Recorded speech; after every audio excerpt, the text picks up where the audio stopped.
ninafurahia sana kwamba parliament iliniunga mkono katika motion ya kumaliza delocalization, na sasa hivi tunavyoongea Teacher Service Commission wameweza kuweka kidole cha kukubaliana na unions. Walimu wanaweza enda mahali wanataka. Wale wanataka kwenda waende. Na kuna wengine wako delocalized, they are very happy.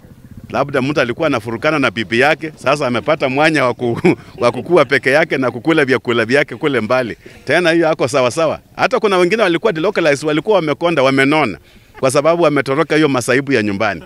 Lakini that policy is punitive na tumeiondoa. So walimu wakuwe free kuapply kurudi. Na there should be no officer in the Teacher Service Commission ambaye nitakana apinge kuhamishwa kwa mwalimu who has been delocalized, kwa sababu bunge iliharamisha na ikaweka mwisho kwa kitu inaitwa delocalization. So kama mwalimu amekuwa kwa station nje 5 years, anataka kurudi na anachezeshwa kwa ofisi yoyote na Teacher Service Commission, then that officer, yeye huyo officer atakuwa liable.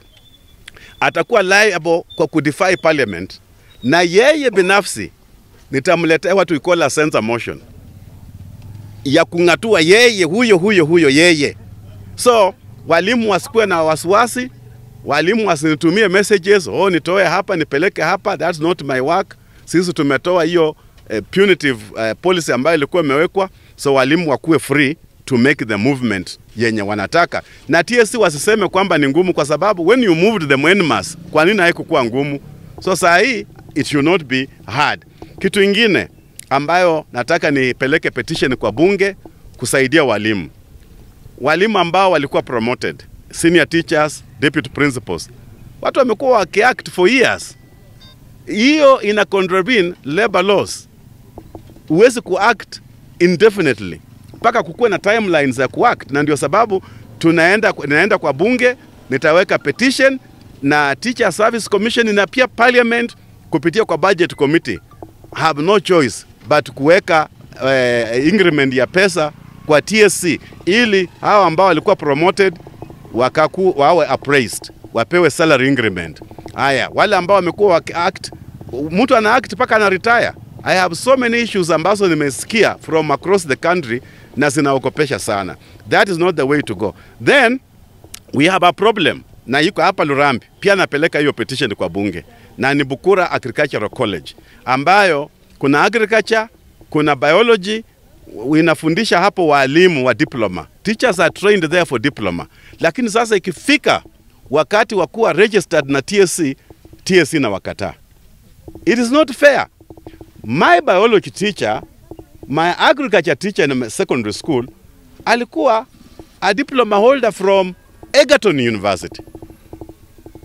So, uwezi kusema kwamba you don't recognize the diploma ya Bukura, and then unasema mpaka awe ameattain grade fulani kwa mathematics ndio aweze kufundisha. What about yule mtu alitoka na certificate actualizing themselves, akafanya certificate, amefanya diploma, ako na D+ kwa math, yes, lakini alianza na certificate, akakuja diploma, amekuja degree. So we don't recognize that person just because of that D+ in mathematics.